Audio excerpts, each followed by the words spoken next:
예배의 감격에 빠져라. 형식과 자유의 조화. 찬송에서 또 하나 생각해야 할 것이 있습니다.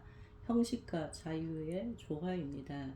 예배는 일정한 규모가 있어야 합니다. 예배를 위한 부름, 참여와 고백, 그리고 기도가 있어야 합니다. 하나님의 말씀을 증거하는 순서가 있어야 합니다. 찬송과 헌금, 축도의 순서가 있어야 할 것입니다. 이 중에 어떤 순서들은 형편에 따라 조정될 수 있습니다. 기본적인 형식은 성경적으로 지지를 받고 있는 예배의 형식입니다. 이것들을 완전히 무시하는 것은 예배에 있어서 자유의 한계를 넘어서는 것입니다. 그것은 예배라고 할 수 없습니다. 요점은 이것입니다. 예배에서 자유가 아무리 강조되어도 형식을 갖추어야 합니다. 예배를 몇 시간 내에 끝내야 한다는 것은 성경적인 형식에 해당하는 것이 아닐지 모릅니다. 그러나 예배에는 분명히 일정한 형식이 있어야 합니다.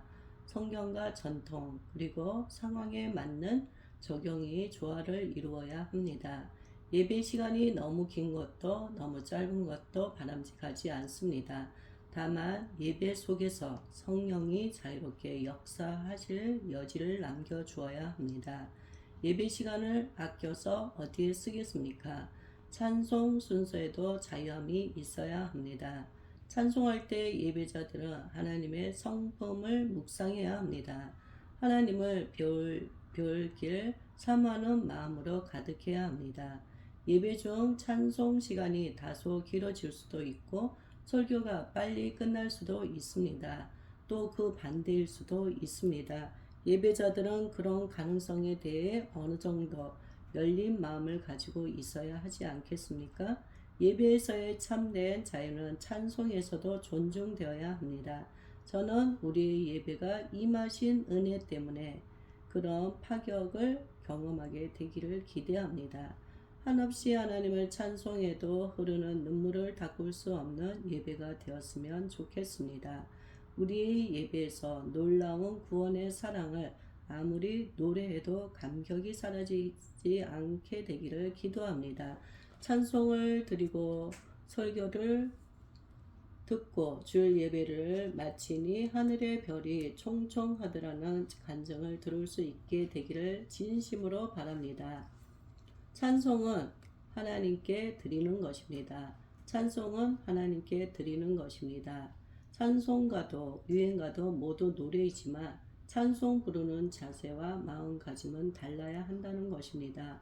성경은 말합니다. 이 노래로 여호와께 노래하니. 요즘은 소위 CCM이라고 해서 멜로디만 가지고는 세상의 노래인지 교회 음악인지를 분간할 수 없는 노래들이 유행하고 있습니다. 외국에서는 헤비메탈 음악에 복음적인 가사를 실어서 연주하기도 한다고 합니다. 어떤 사람들은 오직 시편만을 가사로 삼은 찬송을 불러야 한다고 합니다. 칼빈 시대에 사용한 제네바 찬송가만 써야 한다고 합니다. 그런 극단적인 현상에 동의할 수는 없습니다. 그렇다면 이 문제에 대해 어떻게 갈피를 잡아야 할까요? 저는 현대 음악을 따라 찬송을 부르는 것에 대해 좀 너그러워져야 한다고 생각합니다. 자기들 시대의 가락으로 하나님을 찬송하는 것은 의미 있기 때문입니다. 이것은 문화를 반영하는 것이기 때문입니다. 그러나 염두에 두어야 할 사실이 있습니다. 그것은 찬송을 부르는 마음과 자세에 관한 것입니다. 채속의 음악을 즐기는 것과 같이 가벼워져서는 안 된다는 것입니다. 가사의 내용과 상관없이 가락에 취해서는 안 됩니다. 찬송의 곡조는 거대한 가사에 집중할 수 있게 하는 멜로디여야 합니다. 그러한 찬송이 예배자로 하여금 은혜를 갈망하며 찬양하도록 도와줍니다. 하나님의 은혜를 경험하는 가운데 찬송이 드려져야 합니다.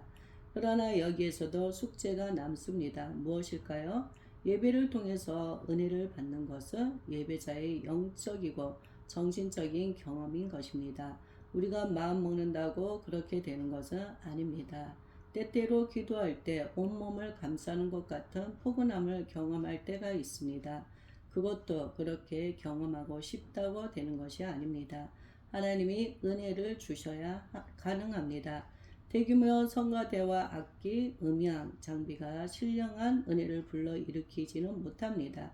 그것은 우리의 마음에서 시작됩니다. 하나님과의 만남을 기대해야 합니다. 하나님의 임재 속으로 이끌어 주시기를 간구해야 합니다. 그런 기대와 믿음으로 찬송해야 합니다. 찬송을 부를 때 딴 생각을 하는 것은 예배의 정신이 아닙니다. 그래서 찬송을 부를 때 멜로디에 취하는 것이 아니라 가사를 깊이 생각해야 합니다.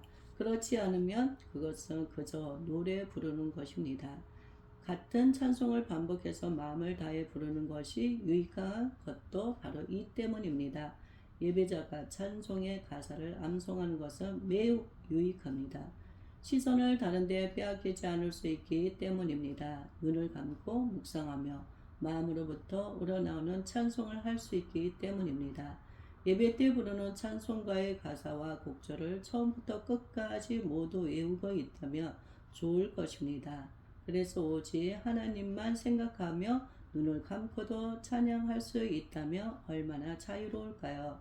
연주자들은 악보 없이 연주하고 부르는 사람들은 가사를 묵상하며 찬송한다고 생각해 보십시오. 그렇게 되면 온전한 헌신의 정서 속에서 신앙을 고백하게 될 것입니다. 그래서 성경을 암송하는 것도 좋지만 찬송과 가사를 암송하는 것도 매우 유익합니다. 오래도록 늘 불러서 마음에 있고 그 가사가 마음을 적시는 찬송은 거룩한 정서를 불러일으킵니다.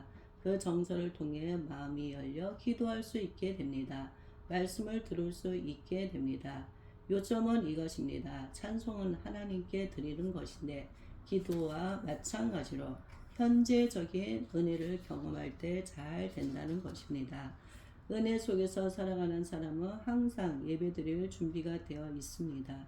구원의 은혜에 눈물 흘리는 사람은 이미 예배를 드리고 있는 사람입니다. 일주일 동안 기도와 찬송의 은혜를 간직하며 살다가 온 사람들은 이미 예배를 시작한 사람입니다.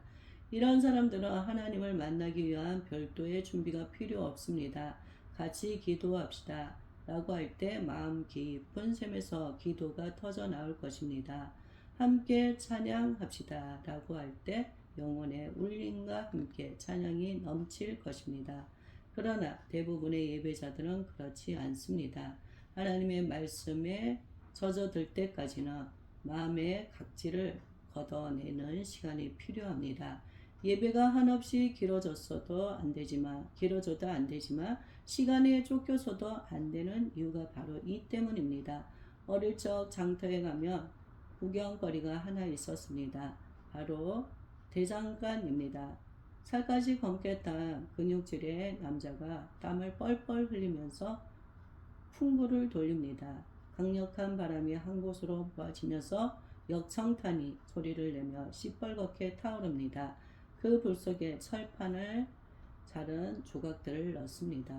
아래에서 시뻘겋게 달궈진 쇠를 집게로 꺼내 모루 위에 올려놓습니다. 크지 않은 망치를 가지고 아주 빠르게 두들깁니다. 불과 몇 초 안에 원하는 모양이 만들어집니다. 몇 차례 더 화로와 모루 사이를 우가면서 두드립니다. 예리하게 날이 섭니다. 이런 식으로 낫이나 칼, 호미 같은 것을 만듭니다. 쇳덩어리가 불에 달궈지지 않고는 그런 기구로 만들어질 수 없습니다. 우리의 심령도 마찬가지입니다. 마음이 은혜의 정서로 따뜻해지고 말씀하시는 하나님의 심정과 일치되어 보십시오.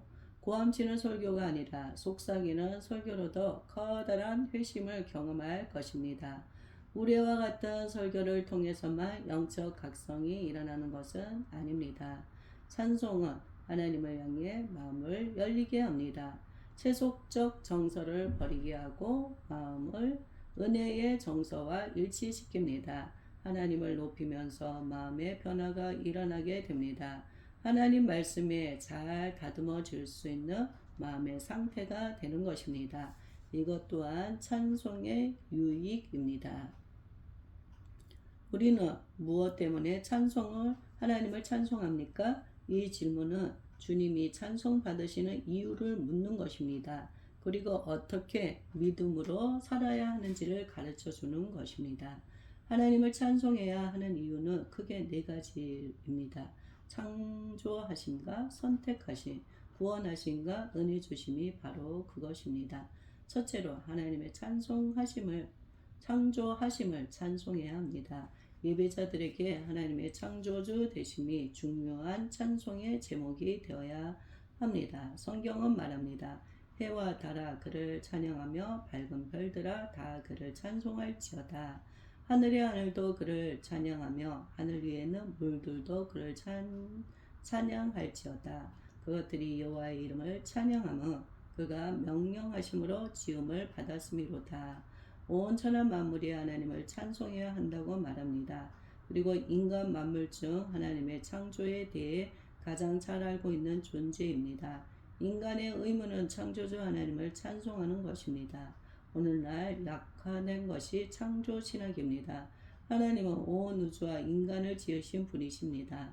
하나님의 광대하심과 위엄, 거룩한 영광과 능력을 알 때 우리는 찬송하지 않을 수 없습니다. 그리고 자신이 하나님 앞에서 지극히 작은 피조물일 뿐임을 깨달을 때 찬송하게 됩니다.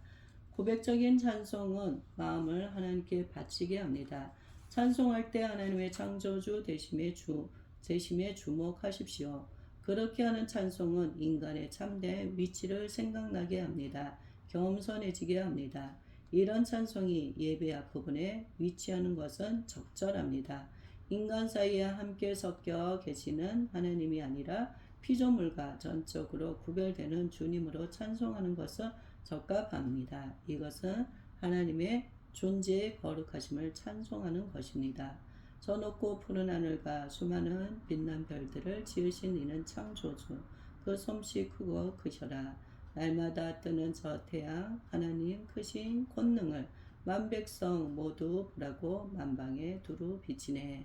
예배를 통해서 하나님은 우리와 비교될 수 없는 무한한 존재이심을 확인해야 합니다. 그 고백이 찬송에 담겨야 합니다. 그분은 창조주이시고 우리는 피조물이니 살아있는 동안에 그분을 찬송함이 본분임을 확인해야 합니다. 세계가 하나님으로부터 말미암아 창조되었음을 깨달아야 합니다. 그래서 땅만 바라보며 살던 인간들이 예배를 통해 하늘을 보게 되어야 합니다. 온 땅과 하늘 위에 홀로 높으신 영광의 하나님을 생각해야 합니다. 만물과 함께 우리도 하나님이 만드셨기에 존재함을 깨닫는 시간이 되어야 합니다. 이것이 찬송의 이유입니다. 존재하는 모든 사물들의 있음은 창조주에 비치고 있다는 사실을 고백할 수 있어야 합니다. 그래서 예배를 드리고 나면 이 땅의 것들은 작아 보이고 하늘의 것들이 커 보이게 되어야 합니다.